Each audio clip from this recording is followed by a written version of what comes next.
The first essential in living the spiritual life is to realize God, the highest being within your system. That is first. Nothing comes before that. And that God, that being, that state that never varies, is inside your body now, this moment and every moment.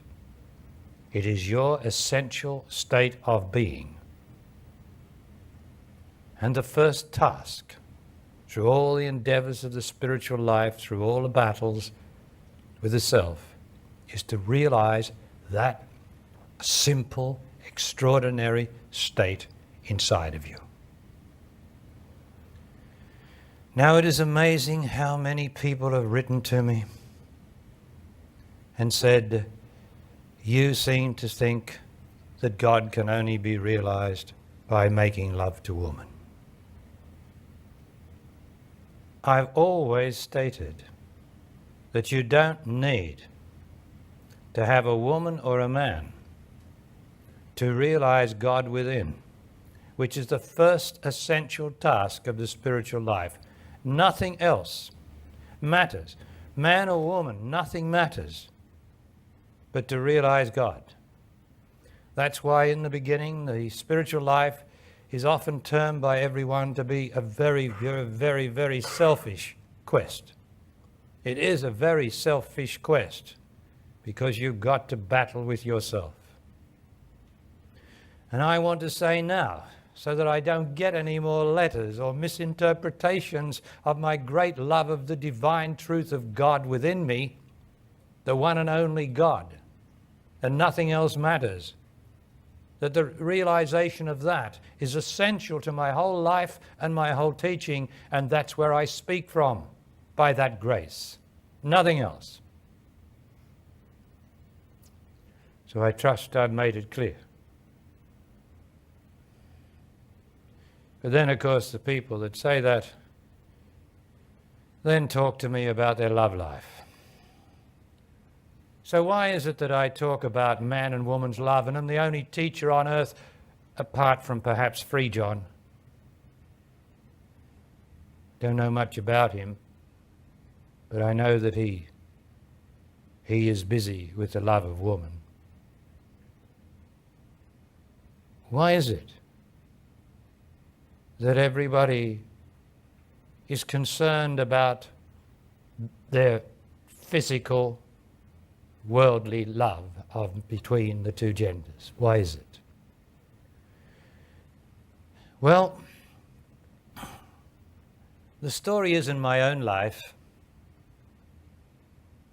that at round about the age of 31, I was a late starter compared with all you people, I'm sure. When the spirit, the intelligence that I now am, started to enter the very ordinary body and life of Barry Long, I had 5 years, 5 or 6 years of confronting myself, the spoiler, the unhappy one, the emotional problem maker. 5 years. And the struggle was momentous, was tremendous, just like your struggle can be. For I am no different to any man who has struggled with himself to finally overcome that troublemaker who thinks that this world is its kingdom, whereas it is my kingdom. For I am the Most High, the most beautiful, the most extraordinary thing that doesn't even exist. That's what I am, in the body speaking these words and in the body listening to these words. So let's have, and everything else is self. It was only after 5 years of wholehearted, one-pointed struggle with myself that God, through a vision, revealed the extraordinary truth to me. I am the woman that you love, said the Lord. It is I. She does not exist. That the Lord revealed that the woman who had come into my life after 5 years of struggle, that the woman that had come into my life, it is I, said the Lord in a vision to me. There is no so-and-so saying her name. There's no such thing. And out of that has come the great power, the great tantric power of love and knowledge of love between man and woman that I speak of all the time. But the Lord only revealed the Lord's enormous secret that so few people on this earth possibly know. What you love is me. There is no woman except in form. There is no man except in form. It is I, Master of the universe. It is I that you love.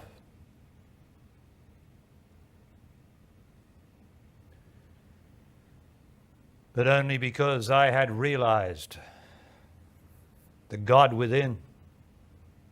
Well, I hadn't realized it fully then. It took many years, as it takes you many, many years, to realize all the multiplicity of being that you are. For inside of you is all the truth, all the worlds, if there are any other worlds. If there's anything, it's all inside of you. This here is the extremity. Where your eyes are, that's the extremity. Where your senses are, your body, your skin is, that's the extremity of existence. There's no more. You can't go out any further. Within that system that you are, going down like a cone goes right down to the point of eternity. And who knows, it might even cross over there and start to open up again and get broader and broader. Who knows and who cares? As long as it's there. And I can tell you, it is there. For I am there. And it is there. Never ending, forever, ever, extraordinary, amazing life or God or truth, whatever you like to call it. Doesn't matter. The fact is it never ends.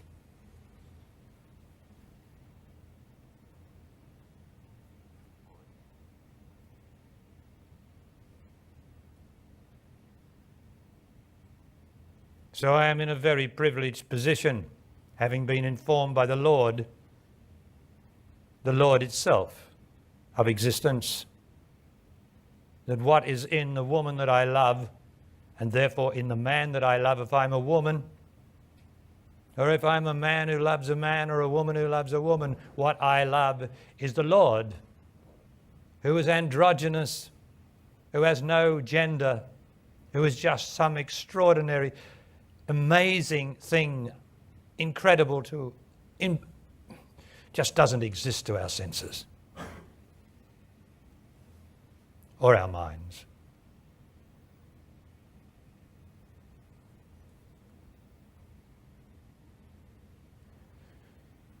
But I say again, the first thing is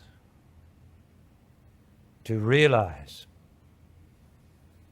the Lord, the God, the love, the truth within your body. First. Now you will notice that when you go into partnerships between a man and a woman, you will notice that there is enormous pressure put on yourself. And yourself is the only barrier to realizing the great God within you. And relationships give you the opportunity to confront that self more than possibly anything else, because living consists of relationships, and not even necessarily relationships between man and woman, but relationships between events, conditions, as well as people. That's what it's here for. That's what existence is for, so that you may confront yourself. But particularly in the love between man and woman, the great struggle to find an untroubled love between the two.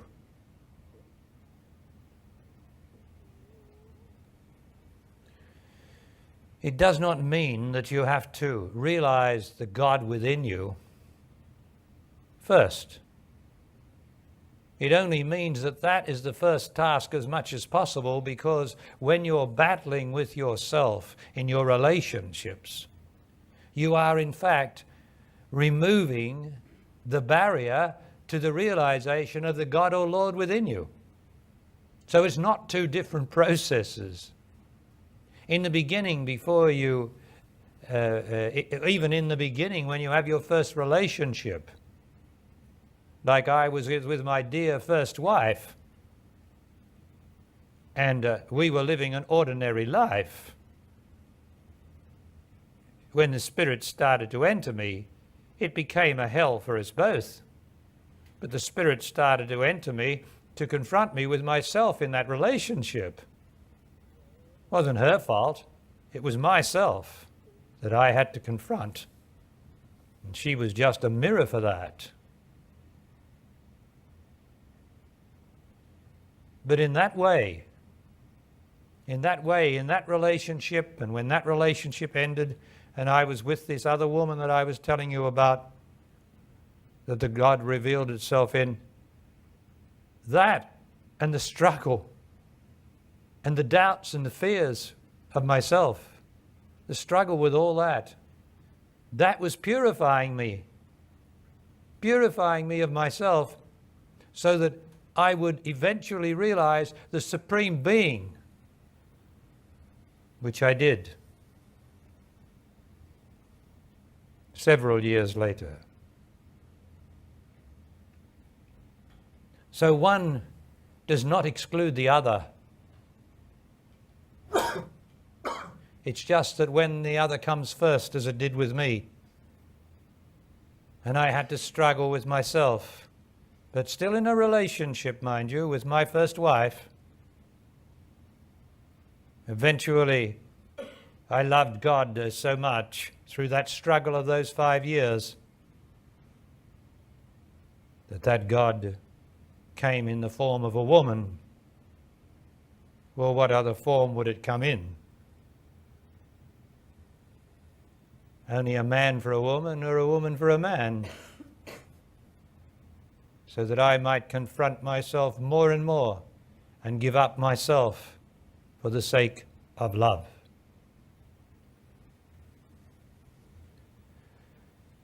So please, would you please hear me? Would you please hear me? The first task of the spiritual life is to realize the love, the God, the truth inside of you, which is the living God. The living God is inside of you. That is the first task. But if you encounter a man or a woman in existence, and you go into relationship, then that is a contribution towards that first task, yet at the same time is a contribution to the task itself presented by that relationship, which is to learn how to love, to give up yourself for the sake of love, so that you might be discerning and discriminating of what is the difference between sick, sentimental, troublesome love and pure divine love, which is possible between man and woman if we will only give up our love of the pretty woman on glossy magazines, the beautiful film star, that we do not know what she or he is like inside themselves.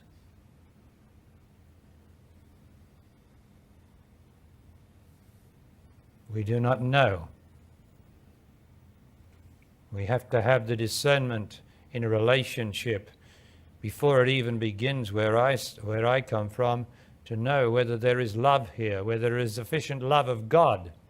Now, sufficient love of God is sufficient willingness to die for love and to give up your own wants, your own trying, your own self. That, to me, is the beginning of love. And anyone who wants to do it their way is going to be a very poor love. Because the whole idea of love that leads to love is, I surrender. I do not surrender to fools. I do not surrender to emotion. I do not surrender to anyone else on earth. I surrender myself, though. I give that up to the great God, to the great being within me. I give it up. That's what you do. And that gives discernment and discrimination and the ability to see straight instead of round and round in circles emotionally, blaming and accusing, being unhappy, causing trouble to yourself, causing trouble to others. That's what emotional perception is. You center only on your own pathetic problem instead of the problem.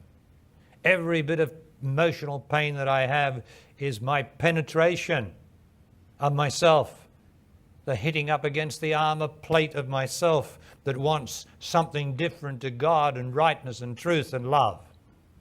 It always wants to do it its way, and you cannot have your way, myself. You cannot have your way and be holy and realize God. You just cannot have it.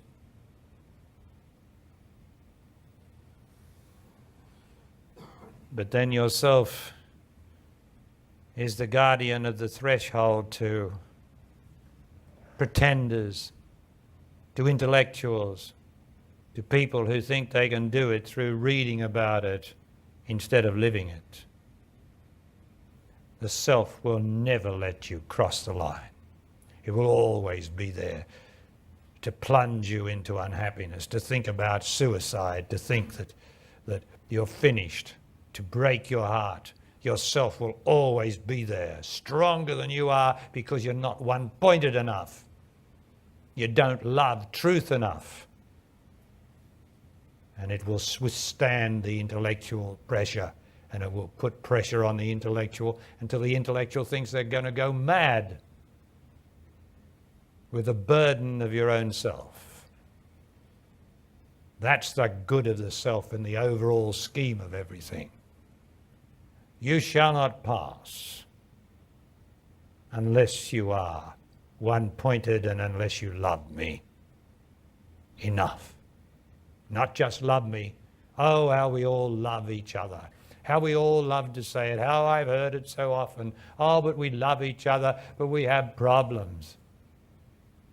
If you truly loved each other, you wouldn't have any problems. Your problems are yourself.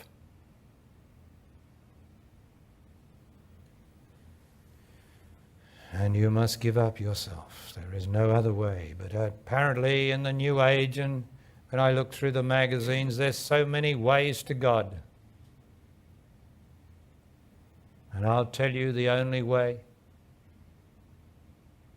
I'll tell you the old-fashioned way that's been like this ever since man craved for something real.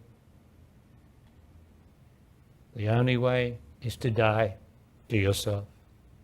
And it is so painful. You can't get a quick fix. You just cannot. Even if you were to realize that I am Jesus Christ. If you could realize I am Jesus Christ, do you know what would happen? Wonderful exaltation, right? I am Jesus Christ. But what you don't realize is then you've got to climb on the bloody cross and get nailed up. Because it's not that easy. You don't get anything easy. Just by realization is not enough. You then have to live the realization. And don't worry. Life or the great God that is behind it all will make sure that you do. That great God which is in charge of all circumstances, everything, by its miraculous intelligence, without doing or being anything, it somehow or other determines for each individual, 6 billion of them, the different circumstances that are necessary to bring about that divine will, whatever that is. Isn't that incredible? It's just as incredible as the wings of a butterfly, isn't it? In its own way. If we could only stand back and see the wonder and beauty of it all, we would see the butterfly wings in the suffering of the people. Because there's no one suffering but myself. Do you hear me? No good being sorry for yourself, because yourself is the suffering of the world. The world is yourself. Yourself is the world, right? One is an image projected by the other. Boom, boom. Complete reciprocal of each other. The earth is made by God, this vast intelligence that made the butterfly and kept it as a part of the whole echelons of life, all working beautifully together, all devouring each other, living off each other's forms, and yet at the same time perpetuating the extraordinary beauty of it. The earth is made by the great divine intelligence which never did anything yet and never will, but by its very being creates such beauty and such wonder and such integrity, where everything works in the midst of chaos. It still holds together and works. What an extraordinary brilliance. That's the divine being that's inside of you and inside of me.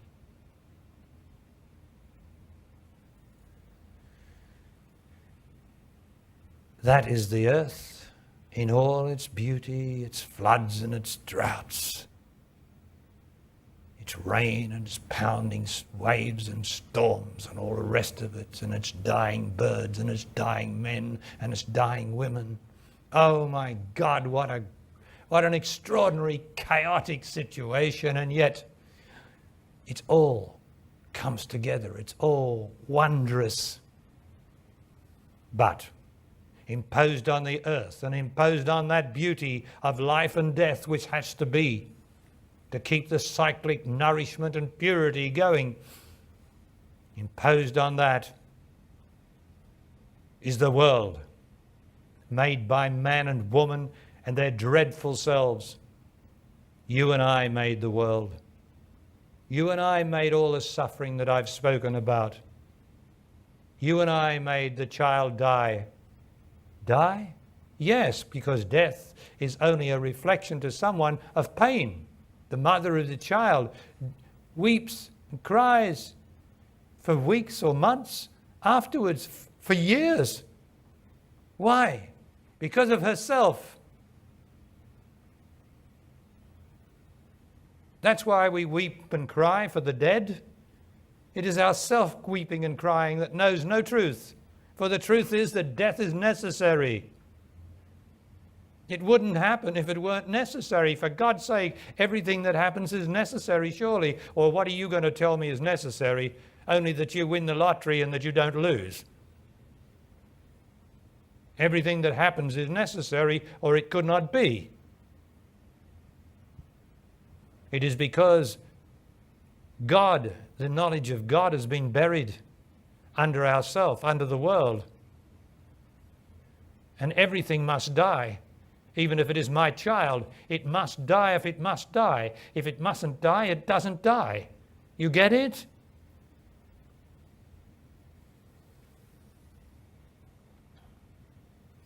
I want you to see the broadest picture of this extraordinary life. of which living is the world. Living as myself is living. There's only myself living here. This is myself talking. The only thing is that myself is one through love with the Most High, the Supreme Being. So myself is utterly surrendered to that. And so this great integrity can speak as much as it wills through myself. And that being directs the life that I am. For I have no life of my own, because I have no self of my own which is against the divine will. Because I am self, but I have no self that is opposed to the divine will. What happens is the divine will as far as I'm concerned. I have no complaint with it. I don't fight it. I don't want to fight it. I don't want it any other way. I want no existence, thank you. Thank you, God. I have no existence, thank you very much. I want no will. I want to want nothing. And I want nothing, for everything is provided for me. For this little self, everything is provided for me. Ah, what a relief. Oh, I didn't have to do it my way, but I did have to do it my way for 31 years. And then I struggled to do it my way for so many years after that, still struggling a little bit less and a little bit less, until I gave up by divine grace.